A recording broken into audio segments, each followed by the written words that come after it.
දළදා වහන්සේයි මෙච්චර විශේෂ. බුදුරජාණන් වහන්සේගේ අනෙක් හැම ධාතුන් වහන්සේ නමකටම වඩා වැඩිම 이르දි ප්‍රතිහාර ප්‍රමාණයක් පෑවේ අපේ දළදා මාලිගාවේ දළදා වහන්සේ. ඒකයි අපිට විශේෂ. බුදුරජාණන් වහන්සේලාට දත් කීයක් තියෙනවද? දැන් අපේ දත් කීයක් තියෙනවද? අපිට දත් තියෙන්නේ 32යි. උඩු ඇඳේ 16යි, යටි ඇඳේ 16යි. බුදුවරුන්ට දත් තියෙනවා 40ක්. දන්ත ධාතුන් වහන්සේලා 49ක් බුදුරජාණන් වහන්සේලාගේ ශ්‍රී මුඛයේ වැඩ ඉන්නවා. වීසති වීසති සේත සුදන්තෝ කියන්නේ ඒකනේ. 20 බැගින්නු කියන්නේ උඩු ඇඳේ 20යි, පහළ ඇඳේ 20යි. සේත සුදන්තෝ සුදු වර්ණයෙන් බබලෙනවා. දැන් අපි එනේ කහ පාටයි, දුර පාටයි ඔක්කොම දිනන්නේ නේද? බුදුරජාණන් වහන්සේලාගේ එහෙම නැහැ. ඊළඟට බුදුරජාණන් වහන්සේලාගේ මේ දත් අතර හිදැස් නැහැ. මේ විස්මිත දෙතිස් මහා පුරුෂ ලක්ෂණයන්ගෙන් එකක්.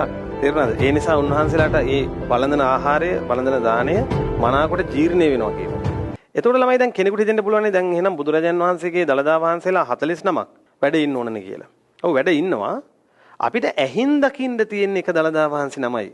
ඒ දළදා වහන්සේ තමයි ඇහින් දකින්න අවස්ථාව ඇදලා තියෙන්නේ. ඊට අමතරව ළමයි බුදු මුවින් 84000ක් ධර්මස්කන්ධේ වදාලානේ. සූත්‍ර දේශනා වශයෙන් ගත්තාම 84000ක් තියෙනවා. මේ 84000ම ධර්මස්කන්ධය අපේ දළදා වහන්සේ ස්පර්ශ කළා තියෙනවා. ඒ ගැන හිතන්නකෝ. දැන් ඔය භාග්‍යතුන් වහන්සේ වදාළ ධර්මයේ ඇතුළේනේ අඟුලිමාල අරහත්ත්වයටපත් උනේ. නාලාගිරි දමණය උනේ. කෝපමණ නම් ධර්මයේ වදාළද ඒ හැම දහම් කරුණම දළදා වහන්සේ ස්පර්ශ කළා තියෙනවා. ඒ නිසා මේ දළදා වහන්සේ විස්මිතයි.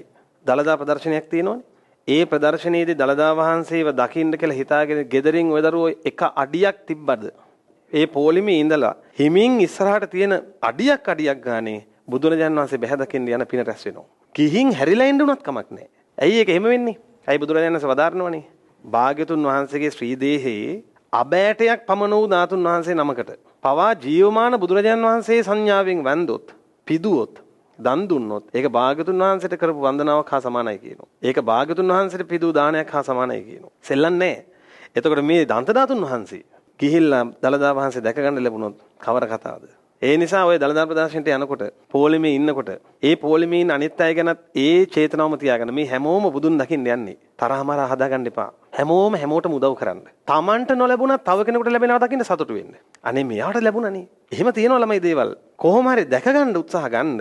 ගිහිල්ලා තත්පරයක් දැක්කත්, තත්පරෙන් දශමින් එකක් දැක්කත් හිත සතුටෙන් තියාගන්න. අනේ මම බුදුරජාණන් වහන්සේගේ 84000ක් ධර්මස්කන්ධය ස්පර්ශ කරපු දන්ත ධාතුන් වහන්සේව දැක්කා නේද කියලා. මේවට පද හදන්න එපා. මම දැක්ක දළදා වහන්සේගේ එක විස්මිත ගුණයක්. මොකද්ද? දළදා වහන්සේට පුළුවන් එක රැයින් ඔය ධර්මයට ගරහන ධාතුන් වහන්සේලාට ගරහන සියලු දෙනාගේ කටවල් වහන්න. එක රැයින් පුළුවන් වුණා. දළදා වහන්සේට පුළුවන් එක රැයින් ලංකාවේ හතර දිග්මාගේ විසිරලා පැතිරලා ඉන්න බෞද්ධ සියලු දෙනා නුවරට ගෙන්නන්න. පුදුමයි. දැන් දළදා වහන්සේ වන්දනා කරන්න ওই දළදා ප්‍රදර්ශනයේට බෞද්ධය විතරක් නෙමෙයි ඉන්නේ. අනිත් එක මේ රටේ අය විතරකුත් නෙමෙයි ඉන්නේ. සියලු දෙනා එකතු වෙනවා. බලන්න ජීවමාන බුදුරජාණන් වහන්සේගේ සංඥාව. ජීවමාන බුදුරජාණන් වහන්සේ ධර්මයේ කිව්වේ බෞද්ධයින්ට විතරද?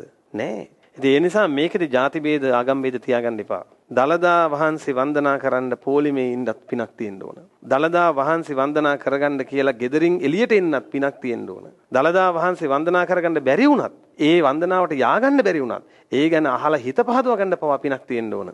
ඒ නිසා දළදා වහන්සේ බැහැ දකින්න යන්න බැරි වුණත් කමක් නැහැ. හිත පහදව ගන්න.